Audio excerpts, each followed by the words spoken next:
নিজে একজন শিল্পী হয়ে আরেকজন শিল্পীকে সাজানোটা কিন্তু একটু চাপই হয়ে দাঁড়ায়। আজকে আমার যে রিসেপশন ব্রাইড ছিল সে কিন্তু একজন বিউটিশিয়ান, সাথে মেকআপ আর্টিস্টও। তো চলো আজকে পুরো ভিডিওটা দেখো স্কিপ না করে। আজকে আমি আর বিশাখা, মানে আমারই স্টুডেন্ট প্লাস আমার বান্ধবী, আমরা দুজনে মিলে গিয়েছিলাম আমাদেরই বাড়ি থেকে মাত্র 2 মিনিটের দূরত্বে ব্রাইডের লোকেশনে। এটা ছিল আমার ডিসেম্বরের 18 তারিখের রিসেপশন ব্রাইড। তো ব্রাইডের লোকেশনে এসে আমি একটু ঢং করছিলাম আর বিশাখা সমস্ত জিনিসপত্র গুছিয়ে নিয়েছিল। আর এই হচ্ছে আমার মিষ্টি ব্রাইড, ও ব্রাইডের স্কিনটাকে ভালোভাবে ক্লিন করে দিয়েছিল। দেন আমি মেকআপ স্টার্ট করতে শুরু করেছি। এখানে স্কিন প্রিপারেশনটা বিশাখাই করছিল। আজকে আমার ব্রাইড কিন্তু ভীষণ সুইট ছিল। ওখানে যেতেই আমাকে বললো ভিডিও করবে না, আগে আমার একটা ভিডিও করে নাও, তারপরে তুমি মেকআপটা শুরু করো। দেখো এমন ব্রাইড হলে আর কি লাগে বলো। আর আমি ওকে মেকআপটাও করছিলাম, সাথে ওর হাজবেন্ড গিয়েছিল ওর নোজ রিং আরো কি কি জিনিস আনতে লাগে সেগুলো।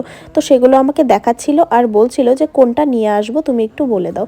তো এগুলোও আমি দেখছিলাম, সাথে কিন্তু মেকআপটাও করছিলাম, সাথে ওর টেস্টটাও জানছিলাম যে ও কিরকম ধরনের মেকআপ চায়। ও আমার কাছে খুব বেশি একটা ডিমান্ড করেনি, কিন্তু তবুও ভয় লাগে, যেহেতু মেকআপ আর্টিস্ট হয়ে মেকআপ আর্টিস্টকে সাজানোটা একটু চাপের হয়ে যায়। একটু ভয়ও লাগে যে আমি যেটা করবো ওর পছন্দ হয় কি না, কিন্তু না, একদমই সেরকম ছিল না, খুবই শান্ত ছিল। শুধু এইটুকু চেয়েছিল মেকআপটা যেন স্যাটেলের মধ্যে হয়, একটু ফেয়ার হয়, আর হেয়ারটা ওপেন যেন হয়। তো আমি ওর সমস্ত টেস্ট শুনে নিয়ে আমি কিন্তু খুব ভালোভাবে মেকআপটা শুরু করে দিয়েছি, এবং বেসটা কিন্তু মোটামুটি হয়েও গেছে। আজকে ওর মেকআপটা ছিল নর্মাল এইচডি মেকআপ, যেটা ওর শ্বশুরবাড়ির থেকে বুকিং করেছে, মানে ওর ননদ, আমার বান্ধবী। আর ও দেখো আমি যখন মেকআপ করছিলাম তখন ও ফোনটা ওর মুখের সামনে ধরে রেখেছে, মানে ও ভিডিও কলে ছিল, কিন্তু তাতে আমার কোনো প্রবলেম হয়নি, যেহেতু ও সবটাই জানতো যে কীরকমভাবে কি হয়।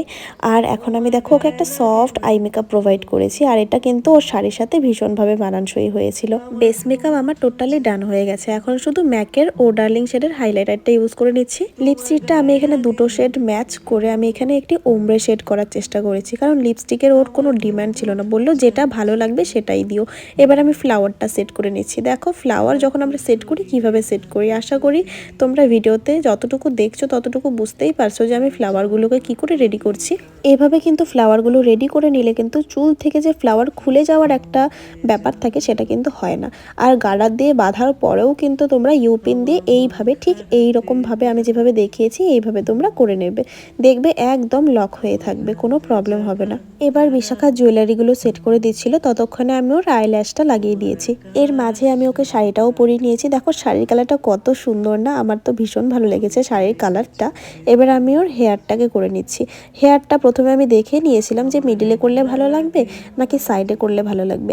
আমার তো মনে হয়েছিল যে মিডিলে সিঁথি করে ভরা, কপাল ভরা সিঁদুর পরিয়ে দুপাশে ওপেন কার্ল রাখবো, কিন্তু আমি বলেছিলাম, কিন্তু ওর পছন্দ যে ও সাইডেই সিঁথি করবে, তাই আমি সাইডেই করে দিয়েছি। যেহেতু এটা ওর আগে ডিসাইড করা ছিল যে সাইডে সিঁথি করবে, তাই আমি কিছু বলিনি। সাইডেও করার পরেও কিন্তু ভালো লাগছিল দেখতে। এবার তো ঘরের মধ্যে একের পর এক এসে দেখতে লাগলো বউ কোথায়, বউ কোথায়। আমি বললাম একটু আমাদেরকে আর একটু সময় একা ছেড়ে দাও, আমরা ফটাফট রেডি করে ছেড়ে দেবো বউকে। তো এখন কিন্তু আমি টোটাল হেয়ারটা করেই দিয়েছি। পরে আমি বললাম তুমি চোখে না একটু গ্লিটার দাও, তাহলে বেশ ভালো লাগবে। পরে বললো ঠিক আছে দাও।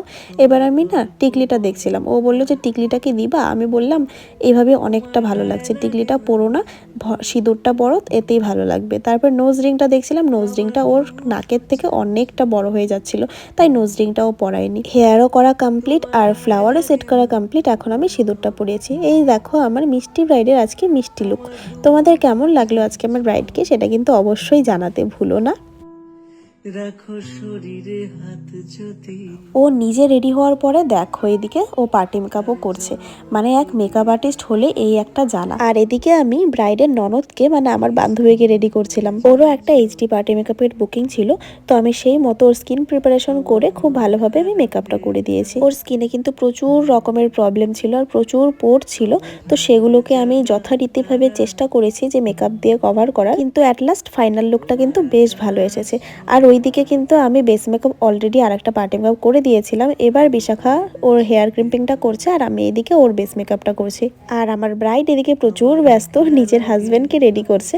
আর এই দেখো আমার বান্ধবীর ফাইনাল লুক, ওকে আমি এবার হেয়ারে ফ্লাওয়ারগুলো সেট করে দিচ্ছি ভালোভাবে। দেখো ওর ফাইনাল লুকটাও কিন্তু একদম রেডি হয়ে গেছে। কেমন লাগছে সেটা কিন্তু জানাতে অবশ্যই ভুলো না, তোমরা আগে ওর রিলস আর ফটো কিন্তু দেখেই নিয়েছিলে। তুমি বাজালে এক তারা।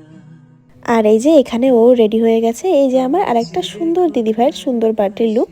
তো এই ছিল আজকের ভিডিও, তোমাদের কেমন লাগলো অবশ্যই জানিও। এখন আমি আর বিশাখা হেঁটে হেঁটে বাড়ি যাচ্ছিলাম। তো ব্লগটা এখানেই শেষ করলাম, সবাই খুব ভালো থেকো।